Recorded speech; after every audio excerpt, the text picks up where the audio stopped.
Pues yo creo que con el caso de George Floyd ha habido dos factores que han podido dar lugar a toda esta revolución que se está liderando no solo en Estados Unidos, sino en todo el mundo, como estamos viendo. Una de ellas es que se ha grabado, hay un testimonio ya no solo hablado, sino que hay una grabación que muestra explícitamente cómo murió George Floyd, cómo fue asesinado George Floyd. Y por otra parte, en Estados Unidos, estos meses, este poco tiempo, estos días incluso, han sido días en los que ha ocurrido no solo el asesinato de George Floyd, sino también está el caso, por ejemplo, de Breonna Taylor, de Tony McDade y muchos otros. Incluso hay personas que están muriendo en las protestas, como es el caso de David McAtee. Entonces, ha sido un poco una mezcla de estas dos cosas, ¿no? Es algo que estas semanas, estos días, se ha dado, muertes por violencia policial. Este caso se ha grabado y yo creo que ha sido una mezcla de ambos. También lo que ha empujado a la gente a salir a la calle es que son conscientes de que esto no es un caso aislado, de que no es algo que se dé pues de vez en cuando, y no solo en Estados Unidos sino en todo el mundo, y por eso creo que todo el mundo se ha podido solidarizar con lo que está ocurriendo en Estados Unidos, y es que hay un sistema y unas instituciones detrás que permiten que esto siga pasando. Por ejemplo, en el caso de George Floyd en concreto, hablamos de que el asesino fue un policía que ya tenía cargos por violencia policial, y varios de ellos muy graves y por los que se le sancionó, pero sin embargo se le permitía seguir ejerciendo como policía, se le permitía seguir ejerciendo esta violencia. Y entonces creo que hay que analizar un poco todo el sistema y todo lo que hay detrás de lo que es más allá de lo superficial, que es la muerte que se ha grabado, el caso en sí, sino todo lo que viene detrás. O sea, hablamos de un sistema, pues es un sistema que se ha construido históricamente, de un pasado colonial, de un pasado esclavista, y que es un sistema que tiene consecuencias a día de hoy, y es lo que estamos viendo, ¿no? Con el tema del racismo. Es un racismo sistémico, sistemático, institucional, pues eso, que tiene una historia, un contexto histórico y social muy grande detrás. En Estados Unidos es el caso, por ejemplo, el movimiento por los derechos civiles sucedió hace nada y menos, o sea, ni un siglo, fue en los años 60, y todavía o sea, no se logró todo lo que se quiso lograr, y eso tiene consecuencias a día de hoy. Y en caso de España, por ejemplo, en caso de colonialismo, algo que también reivindicamos mucho es que se enseñe el pasado colonial real de España, porque, por ejemplo, en el caso de las últimas colonias de España, ¿no? Yo recuerdo que en el instituto siempre nos decían: España, la crisis de las últimas colonias en el 98, 1898, pierden Cuba, Puerto Rico y Filipinas, y se olvidan completamente de Guinea Ecuatorial, que era colonia española hasta hace 60 años. Esa provincia viene a raíz de una colonización que se hizo en África y que se invisibiliza en cuanto a lo que es la enseñanza, se invisibiliza, ¿no? Se habla de la colonización española en las Américas y se olvida completamente de lo que ha pasado en África y de lo que sigue pasando en el tema del neocolonialismo, en el intervencionismo político, el sacar recursos de África, todo el resto. Eso tiene consecuencias y sigue teniendo consecuencias y sigue pasando. Cambios sí que ha habido, porque según ha pasado el tiempo pues han habido cambios sociales, y por lo tanto hay cambios en el movimiento y en los objetivos políticos del movimiento antirracista, pero al final creo que las bases son un poco las mismas. En lo que son las bases, la estructura del movimiento sigue siendo un poco la misma, que al final también es un poco, hablo de cambio que ha sucedido en la sociedad, pero también el que se mantengan las mismas bases hace ver que no es tan grande ese cambio, ¿no? El hecho de que se esté protestando porque haya personas racializadas a las cuales se les vulneran los derechos humanos, los derechos fundamentales, incluso dicho por la ONU, y que se sigan reproduciendo esa violación de los derechos fundamentales, pues al final es algo que lo piensas y dices: estamos en 2020, ¿por qué tendríamos que estar protestando por esto, ¿no? Afectivamente sí que es verdad que desde la organización, por lo menos, sí que llevábamos como un estrés muy grande, porque ha sido todo como muy abrupto y muy repentino todo,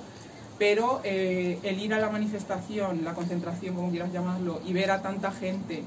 que se solidarizó con la lucha, que esperamos que se sigan solidarizando, porque siempre es algo que lo dejamos muy claro: esto no es algo que se queda en lo del domingo, es algo que vamos a seguir trabajando.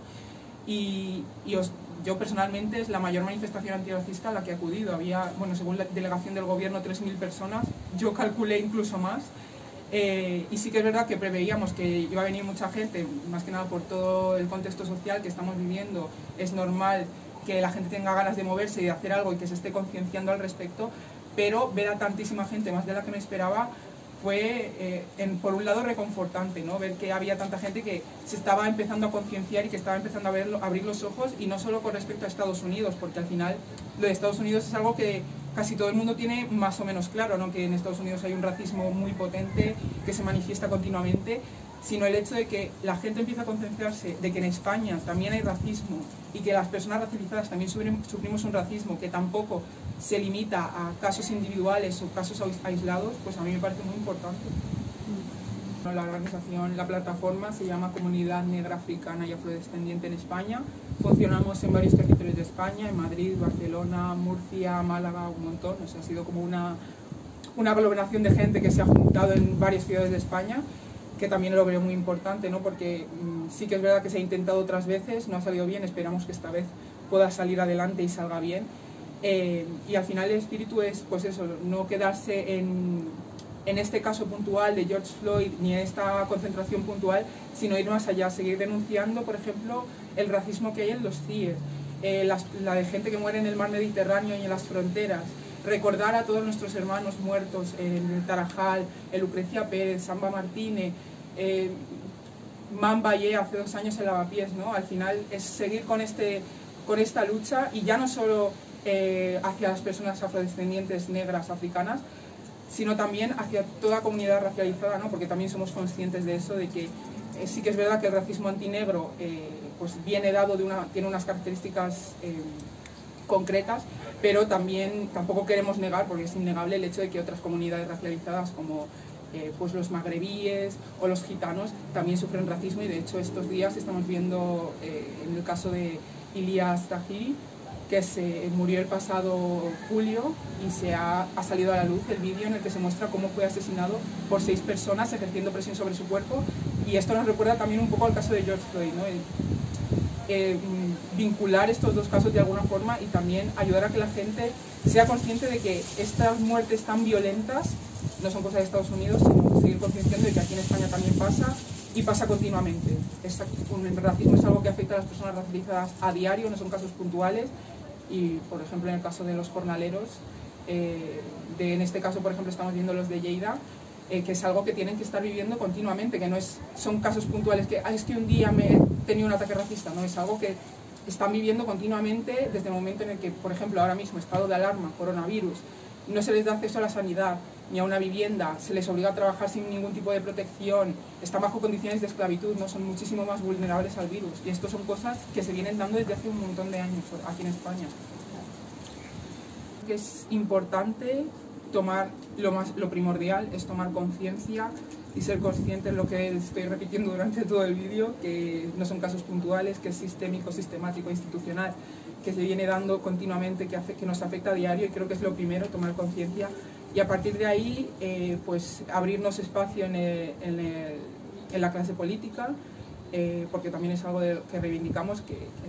queremos que se haga política, si se hace política para nosotros, que se haga con nosotros y contando con nosotros, ¿no?, que es, yo creo que básico, pero no se tiene en cuenta, y yo creo que es lo primordial, ¿no?, introducirnos en la política, que creo que la concentración del domingo, la manifestación del domingo fue un paso importante,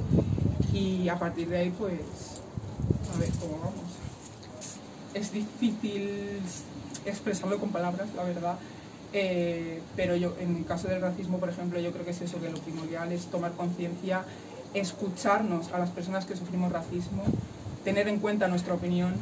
y no simplemente, porque es algo que pasa muchas veces, ¿no?, cuando decimos es que sufro racismo, mucha gente que no lo sufre nos suele decir es que estáis exagerando, es que esto no es racismo, que yo no lo veo racismo. Pues si hay una persona racializada que te está diciendo que sufre racismo y cómo lo vive,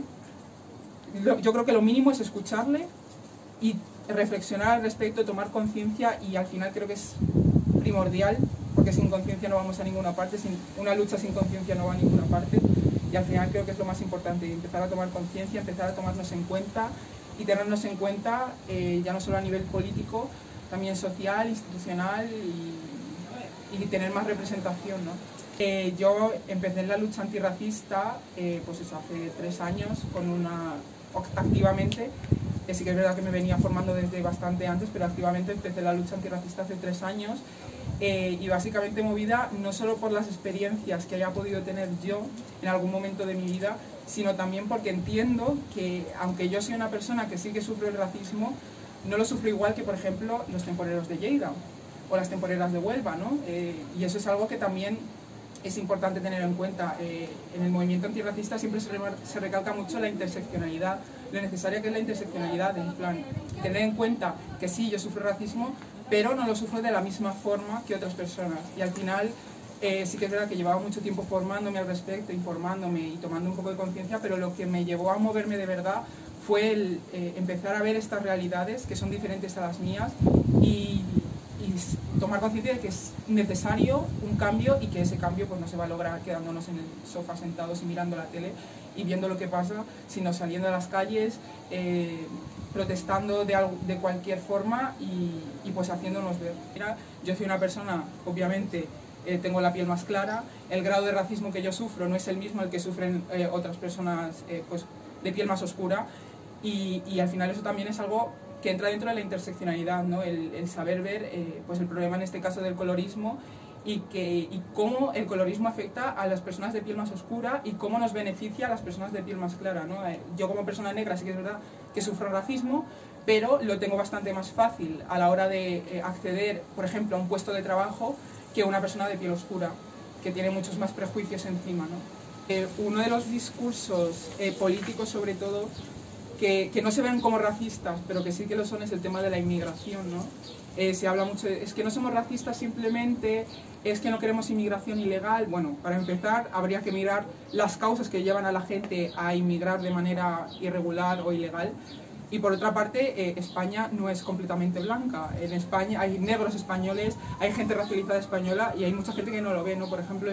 vi las manifestaciones, y se hicieron manifestaciones en Zaragoza